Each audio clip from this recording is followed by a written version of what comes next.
Halo Sobat Kribo and penonton, welcome and kita kembali lagi pada podcast eksklusif Jurnalistik Semanja.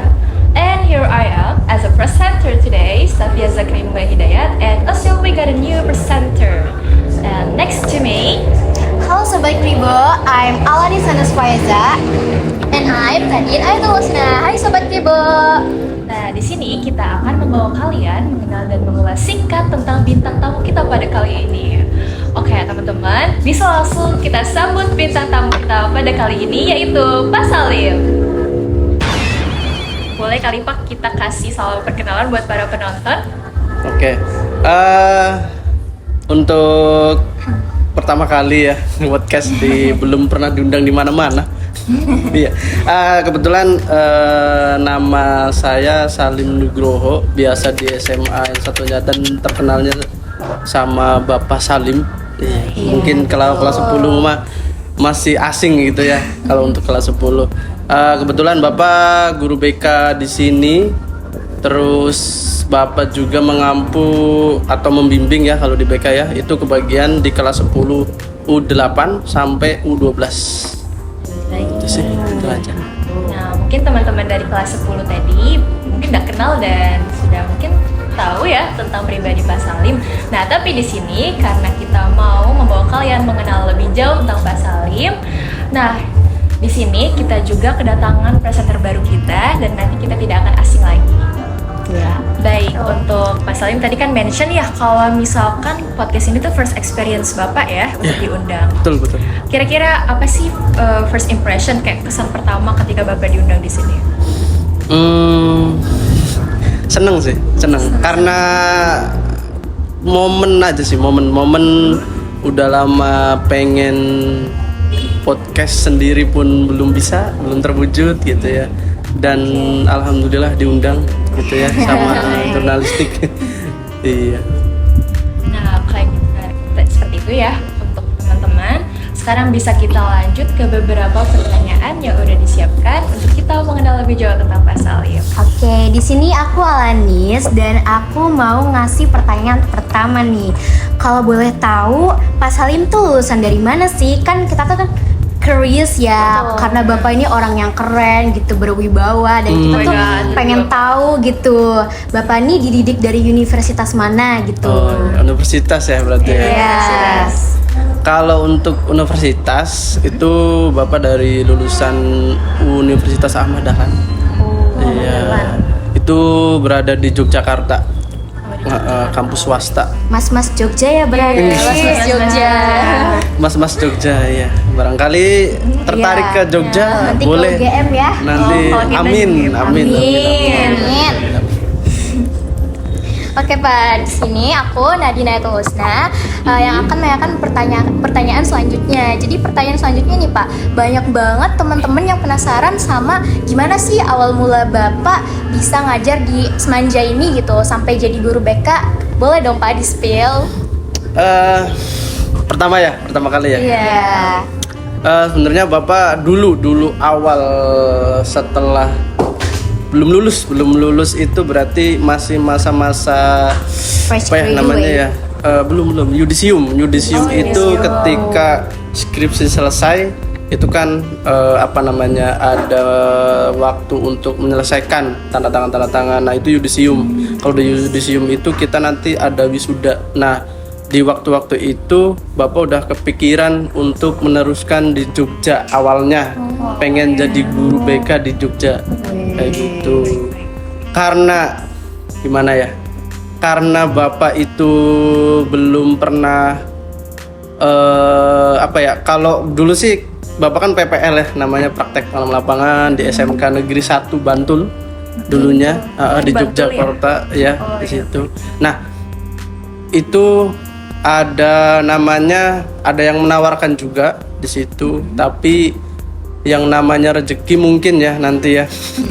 Jadi kata orang tua itu menyarankan ke sini gitu.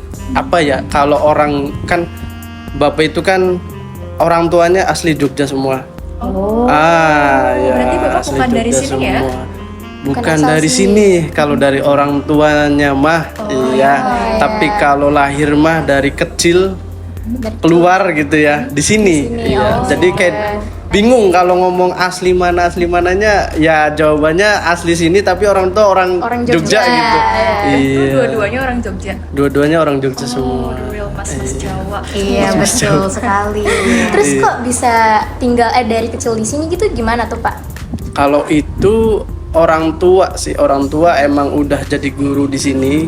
Dulu tuh zamannya Pak Soeharto atau apa gitu ada pertukaran apa gitu di sini Lowongan karena masyarakat sini nggak mau jadi guru dulunya gitu ya kan. Akhirnya ke sini ketemu di sini sih, nikahnya di sini ketemunya jadi kayak gitu. Tapi sama-sama orang Jogja. Sama-sama gitu. orang Jogja. Akhirnya keluarlah ya kakak, keluar bapak, keluar adik. Nah di sini semua kayak gitu. Kalau untuk tadi ya pertanyaan yang kenapa bapak bisa di sini tuh kalau dari orang Jogja sendiri kalau kata bapak ya sama ibu kalau cari kerja itu ke barat kayak gitu. Iya. Baru denger ya. Iya, berarti ini new info juga ya kalau buat kita. ya mungkin dari orang sini mungkin beda kalau orang sana kalau cari kerja ke sana gitu ke orang barat. Punya wewenangnya masing-masing kayak gitu. Iya, kebetulan dari semanjaknya pun itu banyak yang nawarin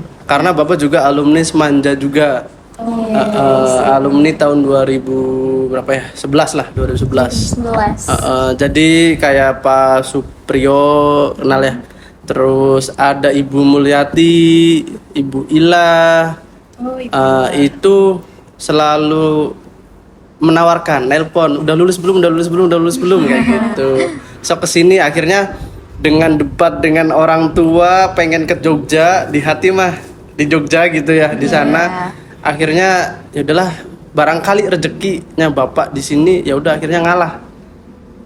Akhirnya nerima lamar ke sini.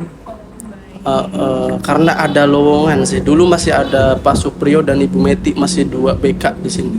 Jadi masih bisa. Berarti ketika mengajar di Semanja tuh langsung jadi guru BK atau gimana tuh? Langsung jadi guru BK. Ya karena bapak juga kan lulusan S1 bimbingan dan konseling. Jadi motivasi guru BK itu karena dari prodinya juga ya? Dari diambil prodinya ya? juga. Baik. Kalau di bimbingan konseling ini ada pelajaran psikologinya nggak gitu kayak mental health ya? Iya betul. Ada.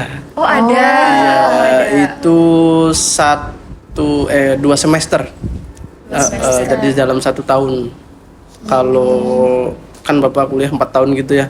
Enggak semuanya mempelajari psikologi, hanya tambahan ilmu untuk mendeteksi ya muka mungkin gimana karakternya kayak gitu. Dinilai dari muka juga.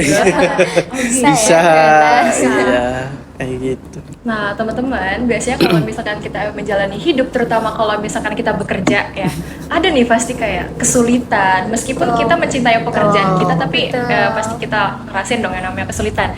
Nah untuk pertanyaan terkait tadi, Pak Salim sendiri pernah nggak sih ngalamin kesulitan ketika menjadi guru BK? Kalau untuk kesulitan ya banyak sih sebenarnya. Oh banyak banget. Spill satu-satu. Gimana? Dari segi ini dulu. Kalau BK sendiri itu ya, kalau BK itu tumpuan sebenarnya ya. Dari kuliah itu BK itu tumpuan untuk keberhasilan siswa di sekolah gitu. Nah, kalau lingkungannya tidak mendukung, itu sangat sulit buat guru BK. Contoh, gimana ya? Kita nih guru BK nggak bisa masuk kelas karena mungkin di sekolahnya banyak guru yang harus dapat jam kayak gitu. Sedangkan kita kan nggak wajib gitu ya untuk untuk dapat jam. Jadi akhirnya kita nggak dapat jam dan kita jarang ketemu dengan siswa kalau tidak manggil di waktu jam istirahat. Kadang kan kayak gitu ya kalau yang pernah gitu ya. Nah kesulitannya itu misal ada anak yang mengalami kesulitan entah itu alpa yang nggak sering berangkat atau telat itu tuh butuh banget bimbingan BK, tapi waktunya nggak ada, yaitu nggak ada jam masuk. Nah itu tantangan terberat kita itu ada di situ. Dan sistemnya mungkin kalau kurang mendukung. Kalau di sini sih alhamdulillah sekarang udah semakin membaik sih. Iya. Semakin Baik membaik, iya semakin membaik. Baik. Kalau Jadi di yang sebenarnya kalau guru BK itu tuh waktu bertemu dengan para siswanya itu lebih banyak ya harusnya ya. Harusnya lebih banyak. Harusnya Iya, lebih banyak. Ada waktu juga. Baik. Kalau menurut Bapak nih ya, kan BK itu bimbingan konseling nih teman-teman. Mungkin beberapa dari kita pernah mendengar kata-katanya, tapi kita tuh nggak tahu bimbingan konseling itu apa. Boleh kali dari pendapat pribadi Bapak, bimbingan konseling itu apa? Kalau untuk bimbingan konseling ya, menurut Bapak gitu ya. Kalau dari pasti Bapak sering banget yang namanya mempertanyakan ke siswa, BK itu apa sih menurut BK. kalian gitu.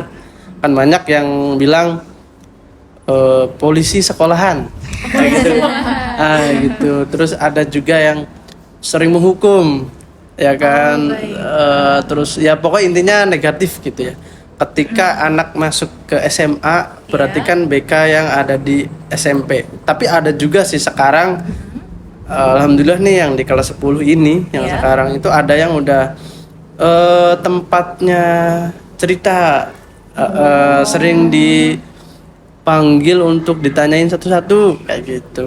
Ya ada image-nya yang udah membaik gitu kan. Nah kalau menurut Bapak sendiri BK itu sebenarnya kan image-nya udah negatif ya. Iya. Jadi kayak semacam tempat anak yang bermasalah Masalah. kayak gitu. Tapi menurut Bapak gini, BK itu untuk tempat cerita tadi, tempat cerita anak-anak yang mungkin ketika ditanya itu ada masalah nggak ada Pak gitu.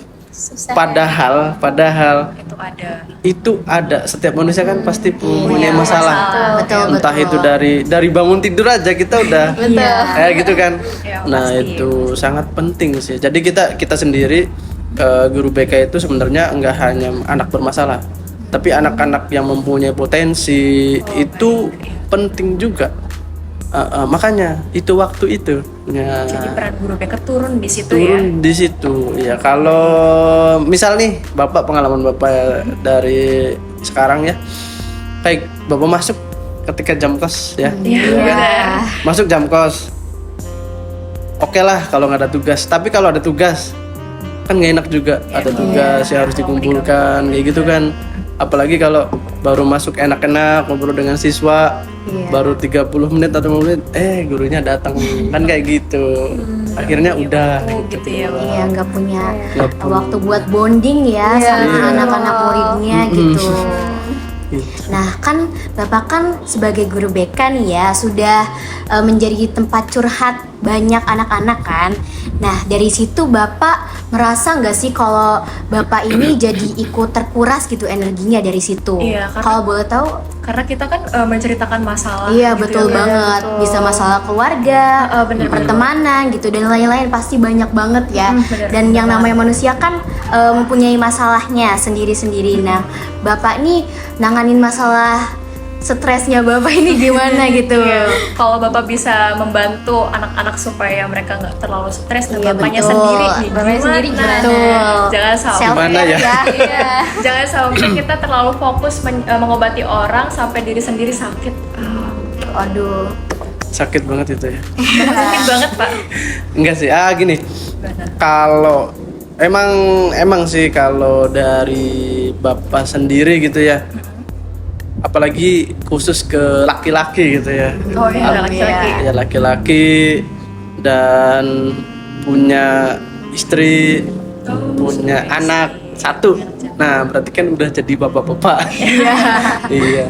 Mungkin ada juga yang apa ya namanya, yang laki-laki pun nanti bakal merasakan, ataupun yang belum nikah pun udah merasakan. Kalau laki-laki kan biasanya gini, jarang bercerita gitu ya. Jarang dipendam sendiri. Sering memendam ya Pak Sering ya. memendam Iya. kayak gitu. Tapi tergantung sama orang sih. Iya. Iya, Nah betul.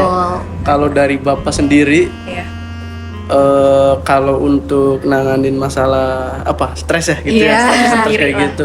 Biasanya sih ya dengan anak Oh, dengan anak. dulu bermain. Ya, quality time-nya Quality ya, time. betul. Jadi komunikasi dengan anak Iya. itu bagus ya. Iya, betul. Sering bercerita dengan istri.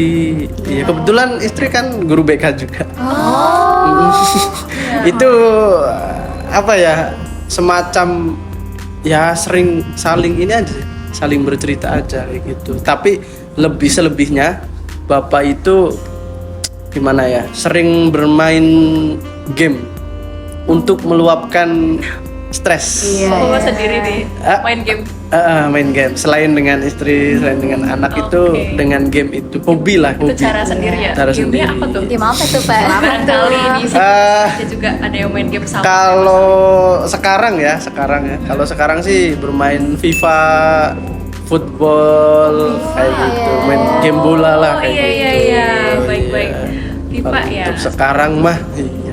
Karena waktunya hanya beberapa menit dan itu masih bisa dilakukan gitu. Kalau game-game yang dulu kayak misalkan ML, Iya. terus PUBG itu kan Nggak bisa hampir ditinggal ya? 30 menit 40 menit itu tuh kelamaan.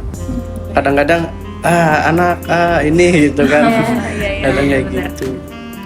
Oke, berarti Bapak tuh cara melepas penat sama cara melepas stresnya tuh dengan bonding dengan sama keluarga Ya. dan juga bermain game ya Pak. Ya, selebihnya seperti itu. Itu salah satu peran ayah yang kita Betul. butuhkan ya, betul Ya, sekali. Ya, insya Allah lah. Terus Ya. kayak gitu. Berarti ya BK itu tuh bisa jadi tempat pelariannya para siswa kalau memang mereka punya masalah atau mungkin sesuatu yang perlu mereka bicarakan. Iya, bener banget. Nah, kita tuh pernah mendengar satu frasa di mana ada orang yang punya rumah tapi berbentuk orang. Gimana nih? Apa tuh? Biasanya mungkin mereka itu ketika kembali ke rumahnya masing-masing tidak mendapatkan perhatian yang lebih dan mungkin sesuai dengan harapan mereka. Makanya mereka itu suka nyari perhatian dan juga mungkin tempat untuk bercerita kepada orang yang mereka percaya. Salah satunya mungkin yang udah kita tahu ya guru BK dong. Tapi karena tadi kita mengetahui kalau stigmanya siswa itu mengenai BK tuh ya kalau ada masalah, maksudnya masalah yang dianggapnya gak baik gitu. Kalau mungkin masalah yang terjadi di sekolah, melanggar aturan seperti lainnya, seperti itu. Tapi kan bisa dong kalau misalkan kita menjadi BK itu dengan menghapus stigma seperti tadi dengan yang menganggap BK itu tempat kita untuk bercerita gitu. Nah, karena Bapak ini kan udah lama ya jadi guru BK, pernah nggak sih Bapak menemukan satu siswa mungkin, tapi kita nggak usah spill siapa orangnya dan masalahnya seperti apa, tapi Ya. aku mau nanya, pernah nggak sih Bapak ketemu satu siswa yang masalahnya diceritakan ke Bapak itu bikin Bapak kayak nyesek sendiri gitu, kok ada ya, maksudnya kayak masih remaja SMA tapi masalahnya udah seberat ini, pernah nggak Pak? Pernah. Wah. Dan banyak juga sih. Oh banyak ya Banyak berarti. juga. Boleh nggak Bapak torekan kayak pas Bapak lihat anaknya bercerita, dia tuh ada nunjukin ekspresi yang benar-benar terbuka enggak sih dengan masalahnya, kayak mungkin sampai nangis gitu, pernah nggak? Beberapa ada dan biasanya sih anak cewek. Oh anak cewek, Iya, baik. itu udah kan kalau cewek kan emosional. Emosional, Ya, itu sampai bapak sendiri kan karena bapak cowok ya. Iya. Jadi kan ya nggak enak lah gitu ya. Ya akhirnya ya udah luapin aja sampai bener-bener hilang gitu ya masalahnya, terus cerita ya sampai tak ya bapak tungguin gitu. Sampai tungguin nangis. Tapi so far ya, Bapak sebagai guru BK, pernah nggak juga nih nemu masalah yang mind blowing? Maksud aku nggak cuma sekedar masalah yang bikin hati nyesek, enggak, tapi kayak masalahnya kayak ya ini mah masalah-masalah remaja, mungkin kayak cinta monyet gitu. Iya. Pernah gak kamu kayak, aduh aku mau konsul nih, pacar aku ghosting aku, alasannya katanya mau fokus ulangan, udah mau kelas 12, kayak gitu, kayak di ghosting pacar karena alasan pendidikan. Pernah gak sih Pak kayak gitu? Menyalahkan pendidikan gitu? Ini pengalaman atau gimana? Ya, pengalaman Ya, Bapak aja. Oh, pengalaman Nemu bapak. nggak anak-anak Barangkali kayak gitu? pengalaman Aduh, bukan. enggak. Barangkali lagi mengungkapkan gitu. Enggak, Pak. Biasanya sih terjadi di kelas 12. Kelas 12. Di kelas 12 itu biasanya udah mulai alasan-alasan untuk apa ya? Alasan untuk fokus. Fokus. Iya, karena kan kalau dulu itu masih kurikulum 13 ya. Iya. Baru kurikulum 13 itu kan belum kayak nanti di kalian yang kelas 10 itu kan masih udah peminatan sejak di kelas 11. Iya. Jadi kan udah fokus ke mata pelajaran yang udah diminatin ya. Kalau di kelas 12 ke kurikulum 13 itu mereka apa ya, untuk ngejar ini SNBP, UTBK kayak gitu tuh. Jadi alasannya ya seperti yang dibilang tadi, mau fokus ya, untuk alasan biar nggak tahu sih kenapa, biar Nggak tahu putus kenapa. kayak atau mau ganti lagi, Udah bosen nggak tahu kali ya, udah Pak, bosen ya. atau gimana. Tapi dalihnya cerdas banget ya, kayak aku mau fokus ngejar SNBT dulu, kita udahan ya. Aduh, sakit gak sih di kayak Sakit gitu ya? banget. Sakit. Tapi kalau misalkan alasannya kayak gitu kan kita nggak bisa nolak juga gitu, karena ini kan Iya. berkaitan dengan masa depan ya. Tapi kadang ada juga yang cuma dijadiin alibi. Nah, Betul. karena tadi kita berbicara tentang pacaran, kita maunyetnya anak kelas 12, 11, dan 10 SMA lah ya. SMA. Kalau yang bukan kan tadi kan mungkin karena dia di ghosting atau dia putus karena alasan tadi. Tapi ada nggak yang nggak ada alasan itu tapi benar-benar nyeritain kayak aku pacaran sama anak ini diginiin terus pak, mentang-mentang dia sesama sivitas gitu. Pernah nggak? Aku tuh sakit hati, dia dry text, dia nge-ghosting kayak gini-gitu, pernah? Lebih gimana ya? Lebih sering juga sih. Oh, lebih sering. Lebih sering, dan emang kebanyakan masalah kan banyak ya kayak gitu ya. Dan paling suka itu ya ketika menceritakan Apa tuh? pacaran nih gitu. Apalagi kan kalian masih usia SMA gitu kan, apalagi nemu masalah yang udah apa ya namanya ya, kalau bahasa sekarang sih bapak kurang paham ya, apa sih namanya, jadi sering dikekang kayak gitu. Jadi misal gini, Posesif. nah ya posesif, Iya. kamu nggak boleh ini, nggak boleh ikut eskul atau nggak boleh sering kumpul Ingat tuh. kan kayak gitu ya. Padahal si ininya gitu ya, misal si yang cewek yang bilang kayak gitu, tapi yang cowoknya ketika bilangin apa nggak boleh, tapi ada alasan yang sebaliknya kayak gitu. Oh gitu. Itu ada yang sering cerita kayak gitu. Berarti most of civitas tuh posesif ya orangnya. Ya bisa jadi ada yang kayak gitu posesif, ada malah justru gini ya. Pernah sih bapak nih, Iya. mungkin pacaran belum? Kayaknya kalau sekarang single. Ini sih. lagi di media ini. Single ya. Single ya. Single, yakin? Iya, yakin. serius. Kita Masih single. jomblo berarti ya? Iya, Ya, kita betul. masih. Janganlah ya, jangan Iya, dulu ya. betul. Fokus, Iya, jangan fokus, dulu, benar, fokus. jangan Ya, dulu. terus. Jadi gini, ada cerita sedikit. Ada yang pernah sampai mereka saling apa ya, saling cinta gitu ya. Waduh, Saling cinta banget nih dua-duanya nih. Aduh, cinta banget. Iya, tapi Deep. tapi setelah ngobrol dengan Iya. bapak, terutama yang ceweknya gitu ya, Iya. ngobrol ya ngasih clue-clue apa gitu ya.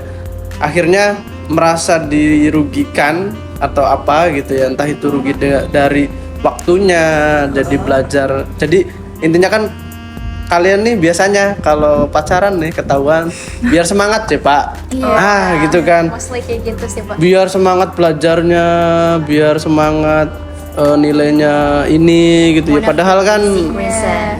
alasan lah System. gitu ya. Iya, support system Support system. gitu. Padahal kan di sebaliknya, di balik layarnya itu ternyata banyak masalah. Iyalah, jelas. Kayak gitu kan. Hubungan namanya juga. Dan bahkan justru pernah mutusin juga bapak. Oh, bapak jadi kayak setelah. Oh, bapak bikin Jadi kalau- hubungan diputus. Iya. Oh, gitu. Oke. Jadi kalau ada anak yang bener-bener kayaknya udah nggak ngerasa nyaman berhubungan gitu ya, Iya. terus pengen putus tapi takut nggak bisa, atau mungkin diancem gitu ya dengan pasangannya, boleh datang ke Ini Bapak. Ya, tanda-tanda Iya, iya, iya. pasangan kalian sudah obsesif dan juga Sudah toxic. posesif. iya enggak hanya pacaran juga mungkin kayak bullying Iya. atau apa itu boleh. Medianya dari Papa bisa ya. Iya. Nah, buat Civitas dan para penonton juga, kalau emang kalian punya toxic relationship, hubungin Mas Salim kalau kalian mau cut off. Toxic relationship tuh nggak boleh dipertahanin. Betul tuh Nah, Kak. apalagi yang friendzone gitu ya. Aduh, Itu. Barangkali yang ngalamin nggak sekarang? Enggak sih. Enggak. sih, Pak. Barangkali cinlok satu kelas gitu kan. Enggak sih kalau itu. Yakin. Tapi kan friendzone tuh iya, nggak Pak. ada status ya. Oh iya, aku iya kan mau nggak enak nanya. itu kan. HTS. HTS, ya. Bapak pernah dengar sebelumnya HTS? Hubungan tanpa status bukan? Iya, Iya, benar, betul. benar banget. Barangkali salah HTS. gitu. Kenapa itu? Kan HTS tuh sebenarnya lika-likunya banyak banget. Selain karena namanya hubungan tanpa status, jadi mungkin ada keduanya itu mungkin terbilang deket tapi tidak dilandasi Tidak hubungan. Jadi mereka kalau mau jealous gak bisa, mereka Betul. mau nunjukin affection dan perhatian gak bisa, Nggak bisa. karena terhalang gak ada hubungan nih. Pernah nih Bapak dikasih cerita kayak, Pak, aku kok cemburu ya, tapi dia bukan siapa-siapa. Aduh, sakit banget itu ya. Sakit sih kalau kayak gitu. Ada juga, Pak. Ada juga yang kayak gitu. Beragam banget sih. Beragam masalahnya. banget. Beragam. Iya. Beragam ya. Beragam banget. Ya unik-unik sih di Semanda ini ya anak-anaknya. Tapi itu bisa gak sih kayak jadiin sebagai humornya Bapak sendiri kayak kocak aja gitu kalau misalkan dengerin anak kecil atau anak remaja cerita tentang masalah hidupnya atau masalah percintaan yang tadi kita bahas gitu. Kocak gak sih, Pak? Ya karena kocaknya tuh karena Bapak udah pernah ngalamin aja. Ya gitu kan. Udah pernah ngalamin, putus pernah kan kayak gitu hubungan gitu kan. Jadi ya kocak, apalagi beda apa ya gitu tuh, beda zaman gitu ya, beda generasi gitu ya, kan. Pak. Iya, Iya.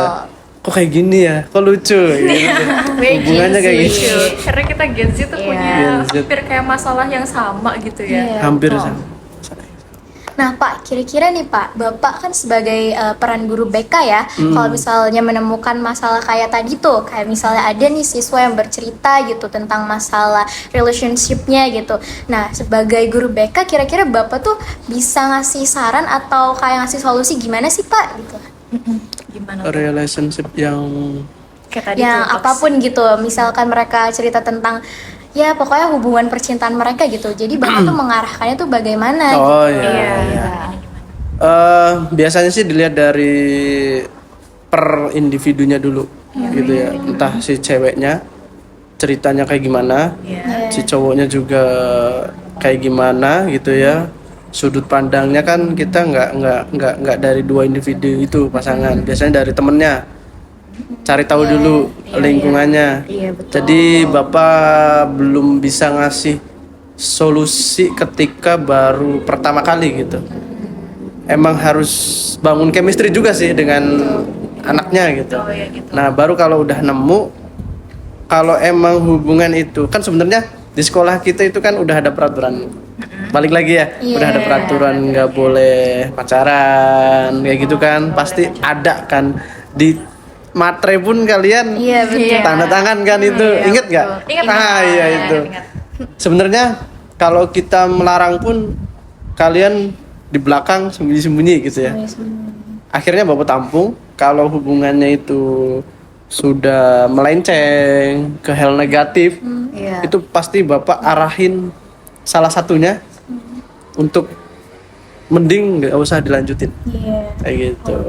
Kalau emang bagus nih, kalau pacaran itu biasanya kan apa ya, yang ikut ekskul atau ikut entah itu yang akademik non akademik itu kan pengaruhnya besar. Kalau di eskulnya itu jarang berangkat, jarang latihan, atau yang tadinya dia semangat atau bagus jadi kendor, kayak gitu kan. Nah itu kan berarti udah nggak bagus nih, Negatif hubungannya gitu ya, Pak. negatif. Bawa impact yang nggak bagus Nggak lah ya. bagus. Ya karena tadi yang Bapak bilang dilarang Berpacaran. pacaran, Oh jadi dilarang. ada peraturannya sendiri ya? Ada, sebenarnya ada. Oh berarti nggak boleh pacaran tuh. Oh, boleh pacaran ya? Ya, jangan dulu, jangan. Jangan dulu. Jangan dulu. Kalau apa ya? kalau belum siap disakitin, itu jangan dulu lah, jangan dulu. Iya, jangan dulu. Takutnya belum ada pendirian yang teguh ya, karena kita kan iya. masih remaja gitu, Masih labil ya, Betul. masa-masa Masih labil. labil. Dan jangan sampai percaya nanti aku bakal menikahin kamu kok. Oh iya. Itu biasanya bullshit teman-teman. Nah, Ya, betul Iya. sekali. Mungkin udah berpengalaman kan dulu. Jangan SMP-nya percaya ya gitu. teman-teman, itu salah satu perkataan dari orang manipulatif itu. Oh gitu, manipulatif. Soalnya Iya. terlalu over juga nggak sih kalau sampai kayak Gak realistik ya. Iya, Nah, iya, bisa digambarkan sendiri. Iya, karena memang belum umurnya gitu, belum usia gitu. betul banget. Karena masa-masa SMA ini ya masa-masa kita untuk belajar gitu ya, meraih iya, Cari benar. edukasi Belajar. gitu. Ini kan pendidikan terakhir juga nggak sih? Iya, Dan betul jangan banget. kita wasting time buat kayak untuk orang-orang yang bakalan ngomongnya cuman ngomong kosong. Tapi emang beneran Pak ada yang kayak nanti aku nikahin kamu gitu. Ih, apa banget sih?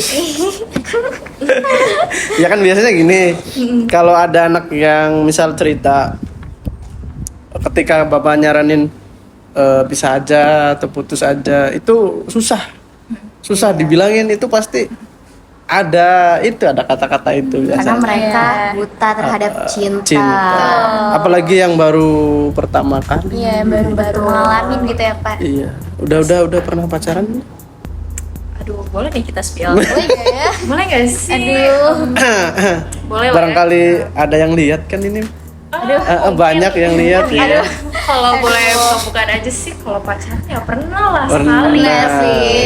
Iya. Tapi kalau boleh diomong juga, aku first experience in relationship ini tuh sangat-sangat bintang 1. Kayaknya Waduh, bintang separuh juga enggak ya. Soalnya bener-bener aku ngalaminnya gak enak banget. Nggak rekomen deh kalau pacaran tuh beneran deh, sumpah. Betul. Kalau menurut aku tahu HTS tuh banyak sakitnya, but it's better than having a relationship. Soalnya kayak mungkin hubungan kayak gitu tuh nggak cocok gitu loh buat umur-umur kita. Oh. Lebih ke HTS berarti ya. Iya, aku prefer HTS tau. Karena mungkin kalau pacaran itu kayak udah ada ikatan gitu, jadi yang merasa kita merasa kita Iya, merasa betul. bisa mengatur gitu segala aspek dari kehidupan kita gitu enak kan. banget. Tapi so far ya kembali ke masing-masing, yang namanya kalau kita mau deket berhubungan dengan manusia, itu adalah sakitnya pasti gitu. Pasti. Tapi based on my experience ya, pacaran tuh nggak enak, bener deh. Kalau pacaran kita mungkin kasus terparahnya tuh cheating. Nih pernah nggak? Cheating. Diceritain selingkuh. kayak, Pak, aku diselingkuhin Pak. Pernah nggak? Ada. Ada. Boleh. Spill Selingkuhin dikit-dikit ada. gitu. Boleh spill, Pak. Spill ininya Spill the tea. masalah. Iya, pernah. Iya. Biasanya sih terjadi sama yang beda sekolah. Oh, kayak aku banget, please. Sumpah kayak aku banget. Iya. Gimana? Jadi kayak misalkan tahu-tahu apa ya, kan biasanya muncul dari beberapa faktor ya. Iya. Entah itu Lingkungan yang baru. lingkungan yang baru, bosen, misalkan iya ketemu terus di sininya, misal satu sekolah nih, ketemu terus, akhirnya cari yang di luar sekolah. Biasanya sih diajak, biasanya kalau yang pacaran nih apa ya, pernah seringnya jalan keluar di jam tertentu atau di hari apa, biasanya kan gitu ya. Terus diajak kok tiba-tiba nggak bisa, ada alasan apa. Nah itu mulai ada faktor. Nah, berarti itu biasanya ada diselingkuhin tuh. Selingkuhan. Anak SMA udah selingkuh gimana sih? Ya bukan kategori selingkuh sih sebenarnya mah ya. Iya. Karena masih masa Iya, kayaknya gitu. Iya, Mak. Iya iya selingkuh. Makanya jangan pacaran dulu. Tuh, jangan Pacaran dulu. Iya. Potensi kan ya.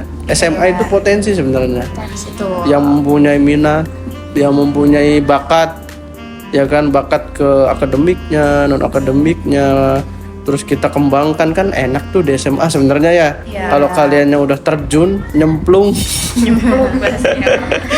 ke percintaan, dan percintaannya itu udah di luar nalar lah, ibarat mah di luar Nurul tan nalar sih ya.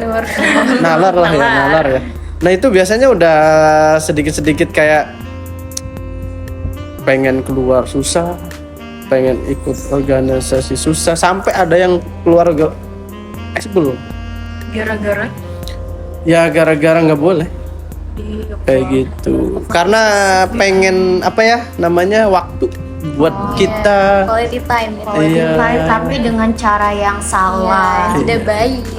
ya quality kan time ya. buat pacar gitu ya. Jadi sampai ngerelain ekskul gitu. Don't be like that, guys. Don't be like that. Yang kelihatan banget kan di ekskul Oh gitu di ekskul ya. atau belajar juga. Nah, kan tadi kita udah tahu ya kalau misalkan stigmanya tentang BK dan ruang BK itu tempat horor karena pelariannya masalah.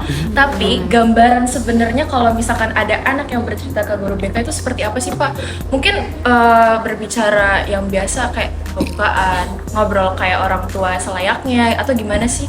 Atau ada anak yang kalau bercerita tuh kaku banget kayak dia tuh takut gitu.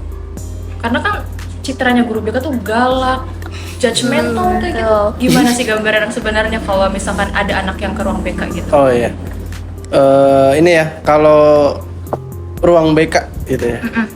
Ruang BK dan guru BK ya, tepatnya di dalam ruang BK tuh ada guru BK. Nah, emang beneran sih Bapak diundang ke sini tuh sebuah apa ya, sebuah hadiah gitu ya untuk guru BK. Iya, karena pengen banget menyampaikan ke umum bahwa guru BK nih, terutama ruang BK kan biasanya gini, ada yang keluar masuk ruang BK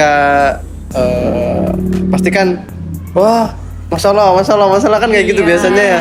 Nah, negatif thinking dulu. Sebenarnya gini, ketika anak atau teman kalian yang sering masuk ruang BK, keluar masuk sering gitu ya masuk ruang BK, itu bukan hanya anak yang bermasalah, tapi untuk tempat kalian yang pengen mengembangkan potensi kalian, ya kan, bakat kalian juga bisa, ataupun pengen menyelesaikan masalah dimanapun, karena di BK itu ada bisa menyelesaikan dari PSBK. PSBK itu pribadi, sosial, belajar, sama karir. PSBK ya. Iya, pribadi kalian dari masalah keluarga, ekonomi, apapun itu.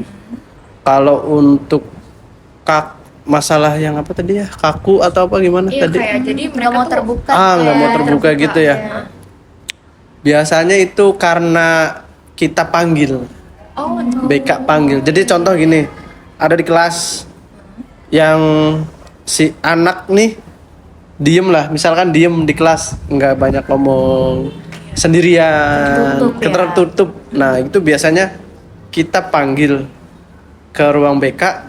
Ya masalahnya ada anak yang emang kalau kita dipelajarin pendekatan kayak gitu ya di konselingnya.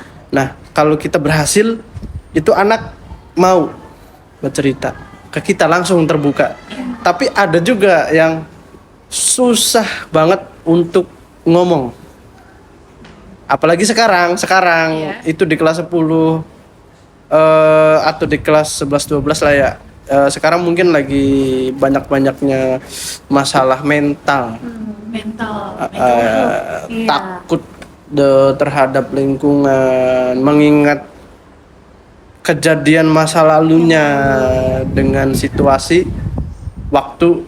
Nah itu biasanya itu sangat takut anaknya, walaupun dengan kita yang ibarat mah kita nggak marah nggak apa gitu ya, tetap aja anak tuh takut sampai nangis duluan. Itu ada yang kayak gitu. Iya, itu 1 kali 2 kali. Tapi ya alhamdulillahnya sering, kalau kita sering panggil gitu ya, baru anak itu mau bercerita. Tapi emang kita paling sulit di situ sih. Tantangannya anak yang kaku gara-gara apa? Masalah di rumahnya, dengan orang tuanya, dengan lingkungan sosialnya itu pasti ada yang kayak gitu. Kayak trust issue mungkin dia nggak bisa seterbuka itu ya. Ya, nggak bisa terbuka.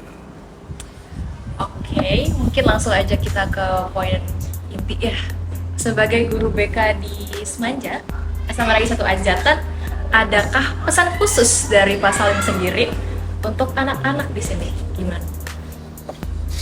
Pesan khususnya ya tadi yang pertama, jangan pikir ya, jangan menggambarkan guru BK itu seperti yang kalian bayangkan ya, kayak seperti ya tadi yang kita awal ya, polisi sekolahan. Polisi sekolahan. Itu sangat masih terpukul itu kalau ada yang masih bilang kayak gitu. Iya, apalagi kalau udah kelas 11 masih bilang kayak gitu. Nah, itu biasanya nggak pernah ke ruang BK. Kayak gitu. Tapi kalau udah kelas 12 baru tuh masuk keluar kayak gitu. Karena karir, karena pengen kuliah gitu. Masa depan ya. Mulai butuh tuh. Nah, itu terlambat. Menurut Bapak terlambat. Malah justru ketika kalian masih di kelas 10, datanglah ke ruang BK. Ya walaupun sekarang pintunya tertutup karena AC ya, bukan karena nggak boleh. Masuk aja gitu. Masuk aja kayak semacam kita tuh waktu bisa di rumah, bisa di sekolah. Kalau di rumah mungkin online, tapi tidak cepat untuk respon karena itu bukan alasan sih sebenarnya. Kita harus wajib karena kita tuh 24 jam tugasnya kayak gitu. Berarti fleksibel ya, Pak, fleksibel. Kadang ya 24 jam lah kayak gitu. Kadang malam-malam kayak gitu ada yang ngechat. Paginya ini ada yang ngechat nih jam 12 malam. Iya gitu, curhat kayak gitu. Ya karena slow responnya mungkin nggak bisa balas langsung. Tapi kalau di sekolah insya Allah kita ada terus waktu di sekolah kayak gitu. Ya yang penting tadi jangan pacaran dulu kalau bisa. Kalau yang sudah nih ya jauhin larangan. Apalagi yang beragama Islam kan ya, tahu ya batasan-batasan kayak gitu. Dan kalau belum siap untuk disakitin, jangan dulu. Ibarat mas sekarang mah bahasanya apa ya? Jangan ya dek. Gitu. Jangan ya dek ya. Jangan ya dek ya. Bu Pri sih gimana sih? Gitu. Pokoknya pesannya cari prestasi yang banyak. Cari prestasi itu kan biasanya nanti dapat sertifikat untuk iya, apalagi di Semanja itu kita masuk jam 7, pulang jam setengah 4. Jangan dianggap remeh itu, karena nanti akan terbiasa ketika kita kuliah dan bekerja. Kita sudah sudah dibentuk gitu. Iya. Jadi kayak semacam ya aja masuk jam setengah 7 udah biasa. Berarti kan kayak gitu ketika kerja, apalagi kan bekerja sama kuliah kayak gitu kan biar lebih. nggak culture shock nanti kalau masuk dunia baru ya. Nah iya itu. Ya jangan melakukan hal-hal yang menimpa. Pengalaman itu Pak paling bagus itu di SMA. Karena kita masih satu suku, satu budaya gitu ya. Ketika kita sudah terjun di dunia pekerjaan dan dunia perkuliahan, kita berbeda. Iya. Jadi belajar lagi, adaptasi lagi. Kalau kita di SMA diem aja, nggak melakukan apapun, sayang banget itu. Iya. Sangat menyesal lah nantinya kayak gitu. Ya semoga siswa-siswi di Semanja SMA Negeri 1 Anjatan semuanya sukses aja sih kalau kata Bu Poma. Iya. Kalau ada masalah datanglah ke ruang BK. Ya, betul. Welcome ya Iya. pokoknya. Di BK Semanja itu ada 7 guru BK. Siap. Tinggal milih yang nyaman siapa. Udah datang ke situ. Iya, tinggal pilih. Itu aja sih. Siap menampung masalah Siap menampung masalah kalian. siap terbuka untuk kalian juga, karena kita ini manusia hidup bersosial ya. Pasti kita membutuhkan satu sama lain dan kita tuh udah disediain gitu, jadi jangan sampai disia-siakan gitu ya. bener banget. Oke, sobat Keribu dan para penonton semua, bisa kita cukupkan ya obrolan singkat kita bersama Pak Salim. Sebelumnya kami ucapkan juga terima kasih kepada Pak Salim. Terima kasih Bapak. Sama-sama sudah diundang. Ya. Boleh nanti next time boleh panggil lagi. Oke, notes ya untuk para tim. Baik. Tetap stay tune on our next update. See you soon and goodbye Sobat Kripto.